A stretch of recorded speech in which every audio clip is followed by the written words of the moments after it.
Hello, I'm Dr. Maury Markman from City of Hope, and today and in the next several segments of Minutes with Markman, I would like to briefly discuss, all too briefly discuss, a very difficult topic, and it's the topic of the fundamental integrity of the scientific peer review process and literature, which of course includes very prominently oncology.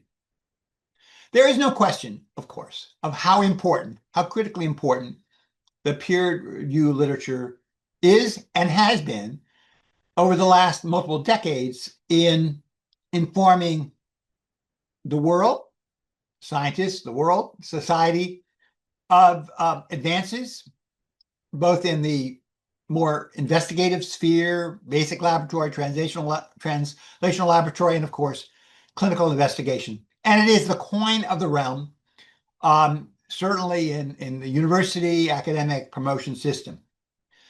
In the not so distant past, there were a limited number of journals. All, of course, not that long ago, they were printed only. And they were recognized, certainly in the areas that I'm aware of their quality. These, of course, included the more general journals, New England Journal of Medicine, Lancet, and Translational Laboratory, Journal of Clinical Investigation, and of course, in the more basic side, and occasionally went into the clinical realm, Nature, Science, and of course, the much more basic journals like Cell.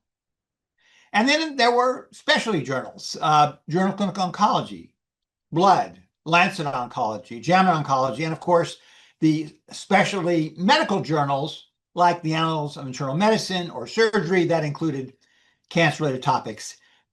Very importantly, if one were asked to do peer review for any of these journals, it would have been, and today, would be considered an honor.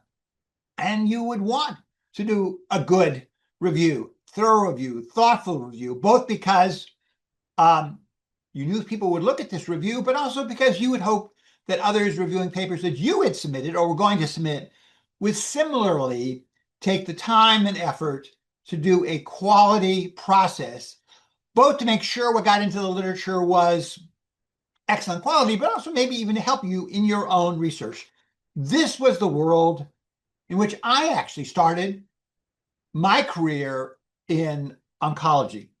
In fact, one might hope that as you moved along through this spectrum of your career, you might be asked to be on the editorial board of one of these journals, or maybe even become an associate editor. And my God, if you could become an editor, that would be incredible.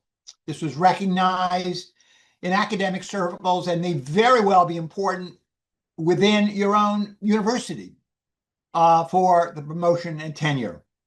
It was understood that publishers in this business were quality. They made sure they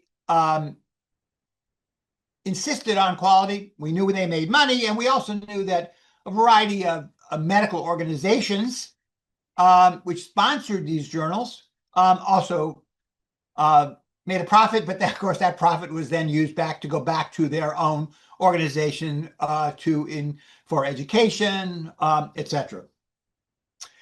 But what I have just described is the past. And my opinion, and I'm going to talk about that a bit, this is the past. And to say that it is the same is pure fantasy land. I would also argue that unless something substantially major is done to intervene into what is happening within the peer-reviewed scientific literature space, the future of this vitally important process is in great danger. Consider just one bit of data before we end this session and continue on next week's session, which is a recent publication. It's a preprint from Australian investigators employing a machine learning model which examined the entire oncology literature from 1999 to 2024 of all peer-reviewed publications that bore the hallmarks of being produced by fraudulent paper mills. Remarkably, these investigators found that 9.87%, or almost 1 in 10 papers in this entire literature, fell into this category, with an increasing percentage of papers identified year by year to near the present as it only getting worse. Further, and perhaps the greatest surprise, was that the top 10% of journals by impact factor were no better than the entire group. They were just as involved with these fraudulent papers. And I will simply quote their data here. They noted that more than 170,000, I will repeat that number, 170,000 published manuscripts fell into the category of these scam operations came from Chinese institutions.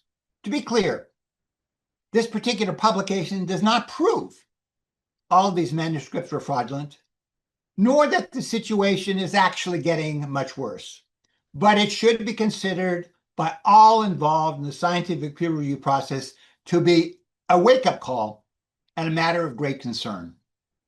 More on the next segment of Minutes with Markman, and I thank you for your attention.